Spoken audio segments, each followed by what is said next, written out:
I was sitting on the cold tile floor of my bathroom, hugging my knees to my chest. On the counter sat 3 plastic sticks. 1 is a fluke. 2 is a coincidence. 3 is a verdict. I am 51 years old. I have a grown daughter who is planning her own wedding. I have an AARP card in my wallet. I have a collection of reading glasses scattered around my house because I can never find them. My doctor told me 3 months ago that the nausea, the fatigue, and the missed cycles were textbook perimenopause. She gave me a pamphlet about hormone replacement therapy and told me to take up yoga. She didn't tell me to take a pregnancy test. Why would she? It's biologically impossible. It's a joke. It's the kind of thing you read about in trashy tabloids next to stories about alien abductions. But Matteo didn't read the pamphlet. Matteo is 26. He is my sous chef. He has a tattoo of a chef's knife on his forearm and eyes that see things everyone else misses. He was the one who noticed I couldn't stand the smell of garlic anymore. He was the one who bought the box from the drugstore, ignoring the cashier's confused look. He was the one who whispered, "Just take it, Beck, just so we know." I looked at the stick again. 2 pink lines. I'm 51. He's 26. And we are about to become the biggest scandal this town has ever seen. To understand the miracle, or the disaster depending on who you ask, you have to understand the kitchen. I own the Indigo Table in downtown Savannah. It's a legacy restaurant. My father built it. I kept it alive through a divorce, a recession, and a pandemic. The kitchen is my kingdom. It is loud, hot, and dangerous. It is no place for the weak, and it is certainly no place for romance. I hired Matteo 8 months ago. I needed a new sous chef. My previous one had quit to become a food influencer. God help us all. Matteo walked in with a resume that was short but impressive. He had trained in Mexico City and New York. He was cocky.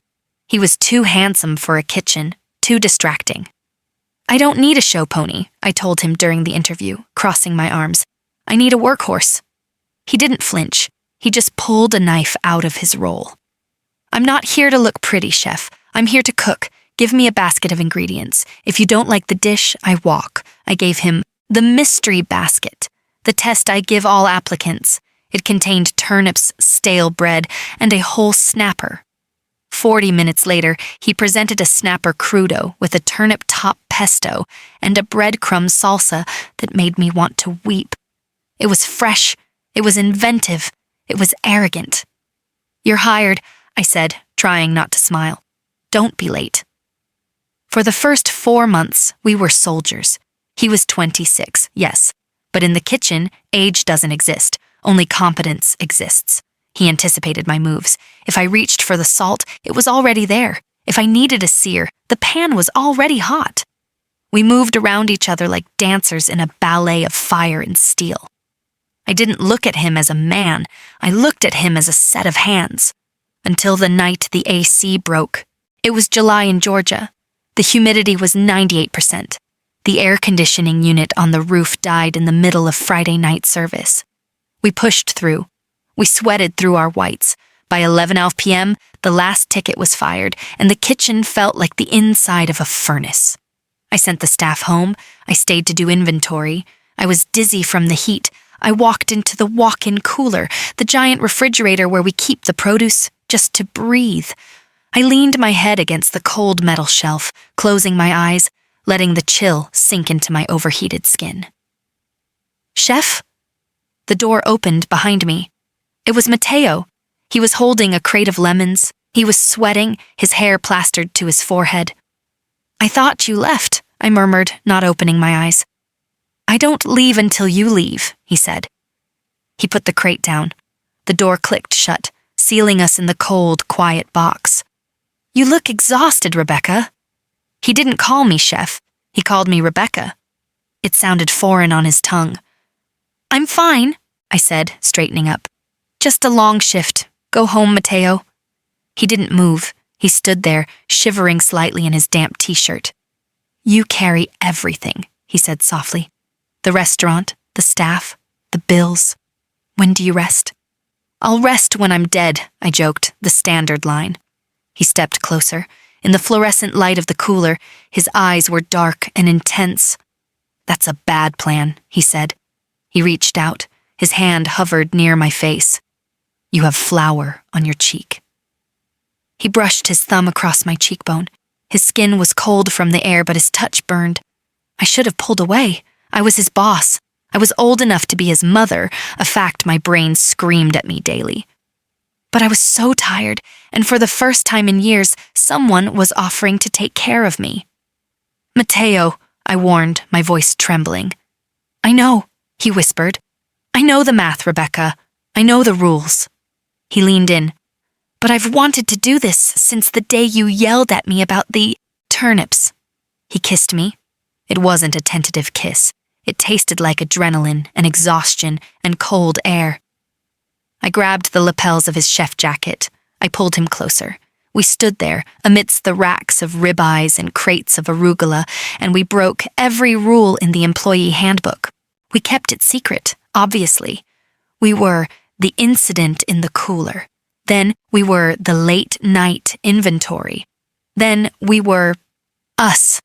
He stayed at my place 3 nights a week. He left before dawn so the neighbors wouldn't see his motorcycle in the driveway. It was exciting. It made me feel vibrant. But then, about 3 months in, the vibrancy turned into something else. Fatigue. Not just tired after a shift fatigue. Bone-deep, dragging exhaustion. I would wake up after 8 hours of sleep feeling like I had run a marathon. Then came the heat. I would be standing in the dining room talking to a customer, and suddenly my face would burn. Sweat would prickle my scalp. I felt like I was cooking from the inside out. Hot flashes, I told myself. Here we go, the change. Then came the mood swings. I cried during a diaper commercial. I threw a plate because a server dropped a fork. I was unraveling. I made an appointment with Dr. Evans. She had been my OBGYN for 20 years. I sat on the crinkly paper table, feeling old and pathetic. "It's happening, isn't it?" I asked her. "The menopause." Dr. Evans smiled sympathetically. She checked my blood pressure. She listened to my heart. "You're 51, Rebecca. Your cycles have been irregular for a year. The hot flashes, the fatigue, the emotional volatility. It's textbook perimenopause. Your estrogen is crashing." "Is there anything I can do?" I asked, fighting back tears. "I feel like I'm losing my mind. I feel sick all the time." "Diet, exercise, maybe some low-dose HRT," she said, handing me a glossy brochure with a gray-haired woman smiling on the front. "Welcome to the next chapter. It's natural." She didn't do a blood test. She didn't do an ultrasound.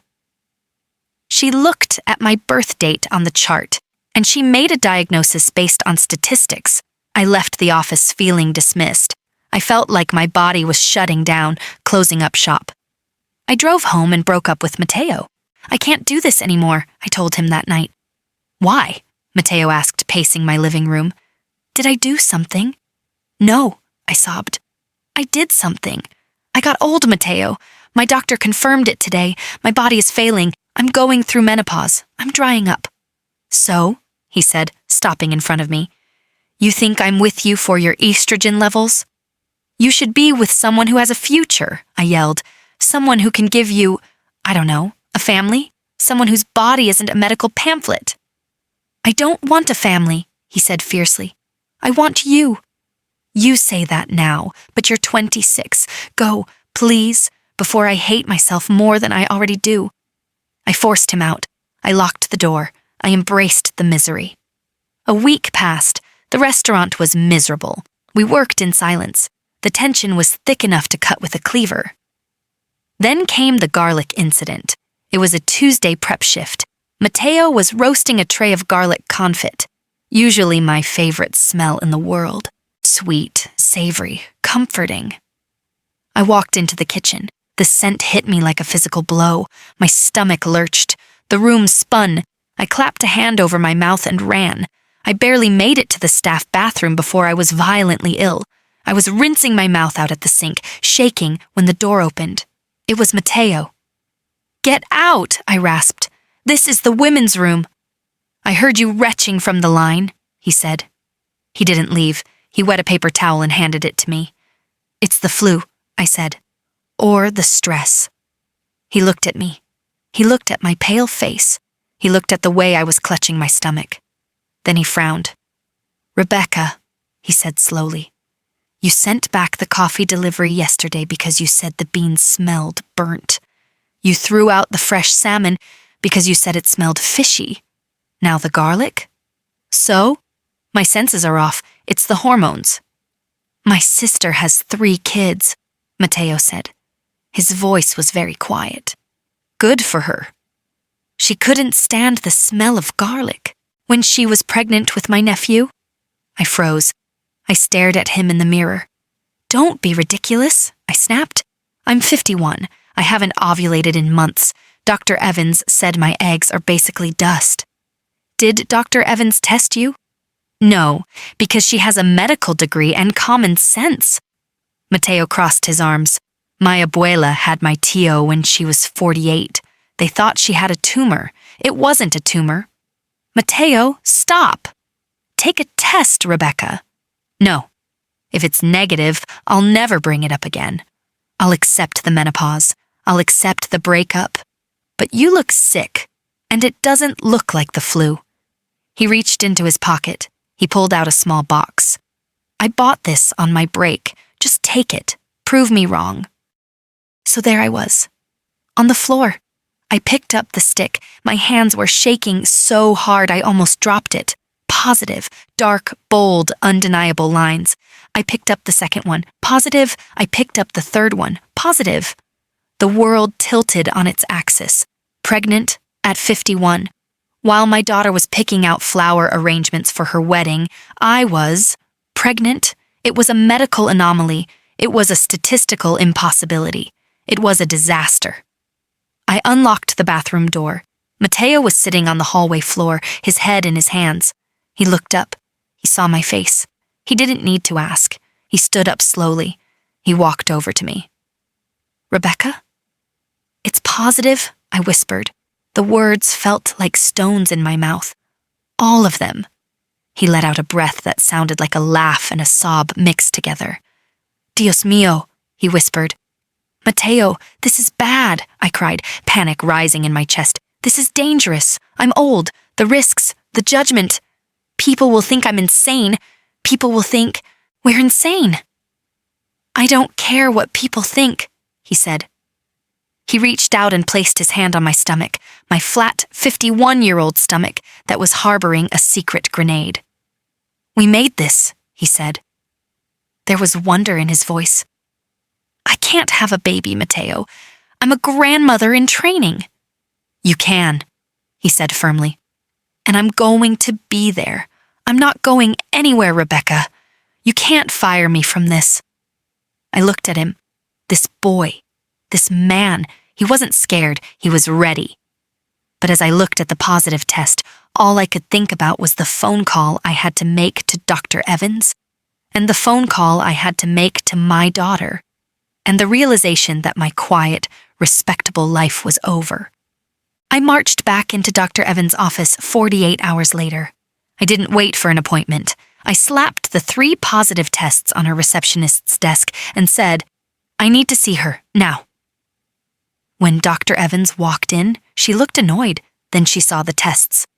"Rebecca," she sighed, "false positives happen during perimenopause. The hormones fluctuate."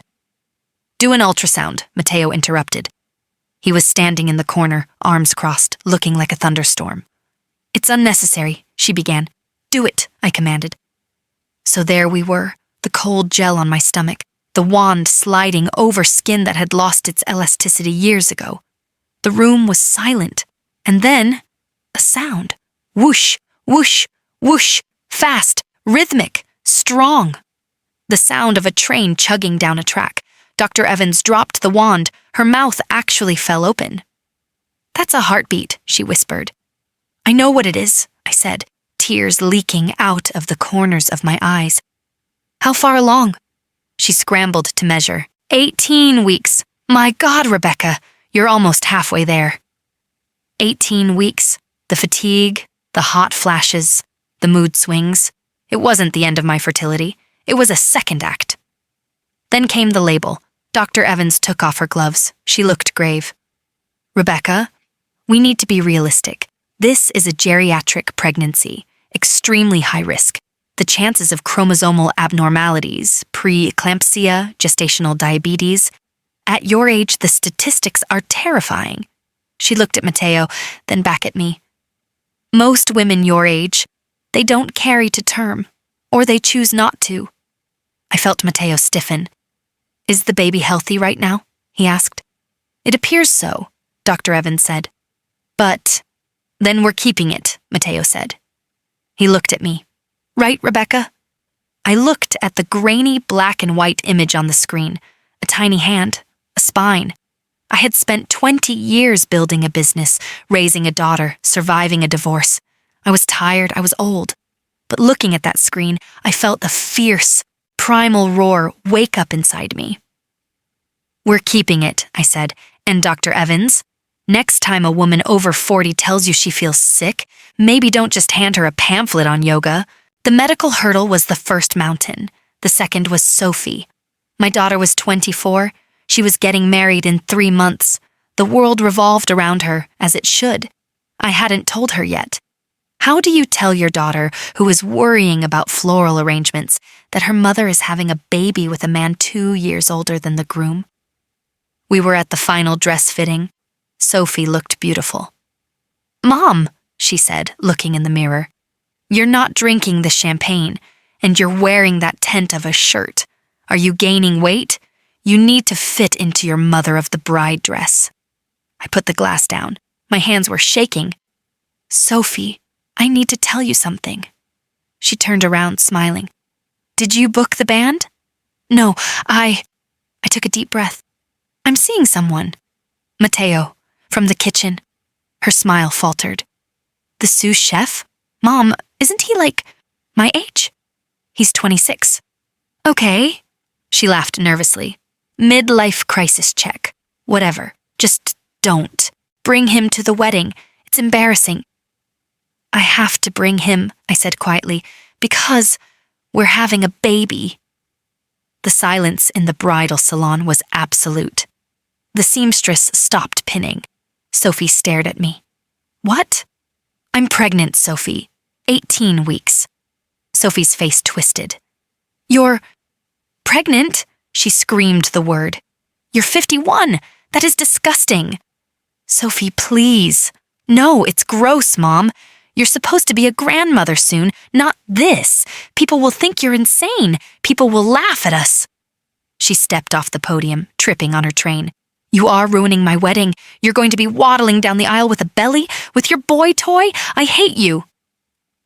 She ran into the changing room, slamming the door.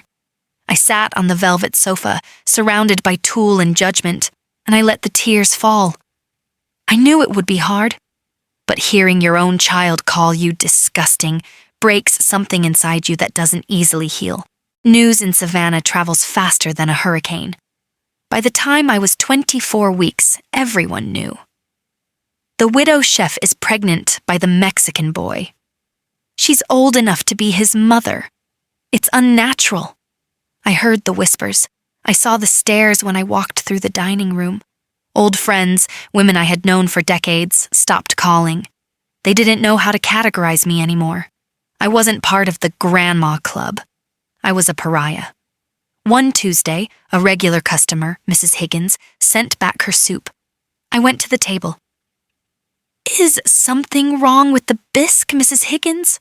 She looked at my stomach, which was straining against my chef coat. I just lost my appetite, she sniffed. It's hard to eat when there is such a display of indecency in the kitchen. I froze. I was the owner. I could kick her out. But the shame was paralyzing. Then, Mateo appeared. He had come out of the kitchen, wiping his hands on a towel. He stood next to me. He put his hand on the small of my back, a public, possessive claim. Mrs. Higgins, Mateo said, his voice smooth as silk but hard as steel. Rebecca is carrying a miracle. If that ruins your appetite, perhaps you should dine at the Applebee's down the road. Their standards are lower, ours are impeccable. Mrs. Higgins gasped. The whole room went quiet. "I'll take the check," Mateo said to the server. "Mrs. Higgins is leaving." He walked me back to the kitchen. "You didn't have to do that," I whispered. "She spends thousands here." "She disrespected my family," Mateo said. "My family, not my girlfriend.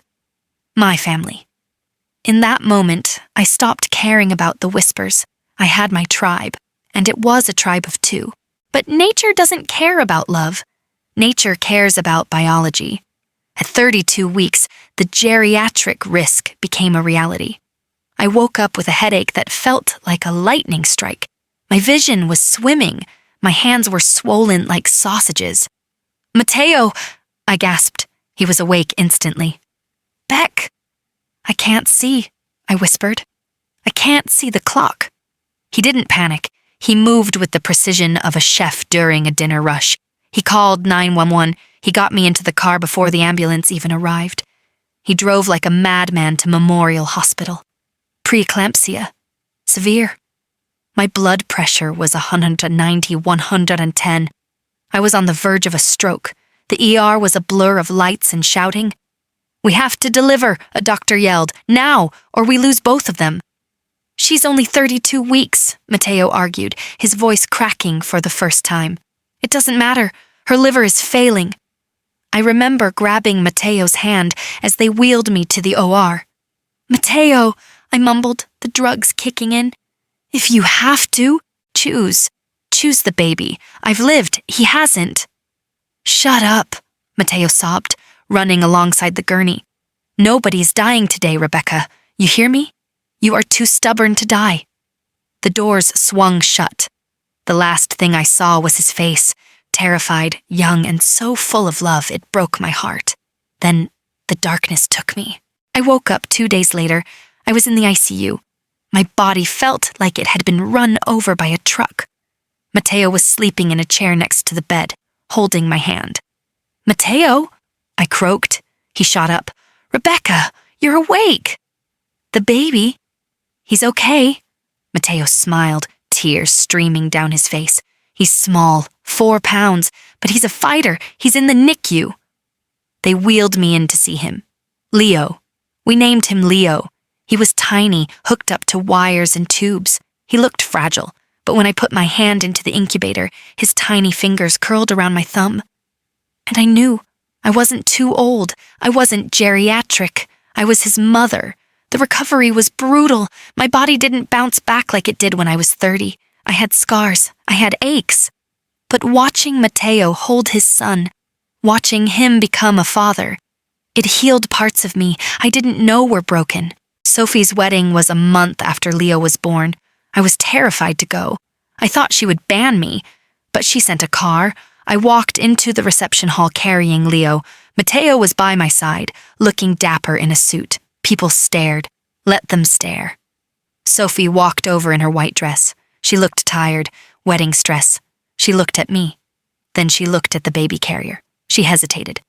Then she reached out a finger and touched Leo's cheek. "He looks like you," she whispered. "He has Mateo's eyes," I said softly. Sophie looked at Mateo. "Thank you," she said stiffly, "for making sure she didn't die." "Always," Mateo said. Sophie looked at me. "I'm still mad, Mom. It's still weird, but he's cute." "I love you, Sophie," I said. "I know," she sighed. "Pass him here. I need a prop for the photos." It wasn't perfect. It wasn't a Hallmark movie. It was messy and complicated, but as I sat at the table watching my 24-year-old daughter hold my 1-month-old son, while my 26-year-old partner held my hand, I realized something. Life doesn't follow a schedule. Love doesn't check your birth date. And sometimes the things the world tells you are impossible are the only things worth living for. I'm Rebecca. I'm 52. I have a newborn. I have a young lover. I have a restaurant to run. I'm tired. I'm crazy. And I have never been happier. Miracles don't have an expiration date. If this story touched you, please like and subscribe. Share this with every woman who has ever been told it's too late.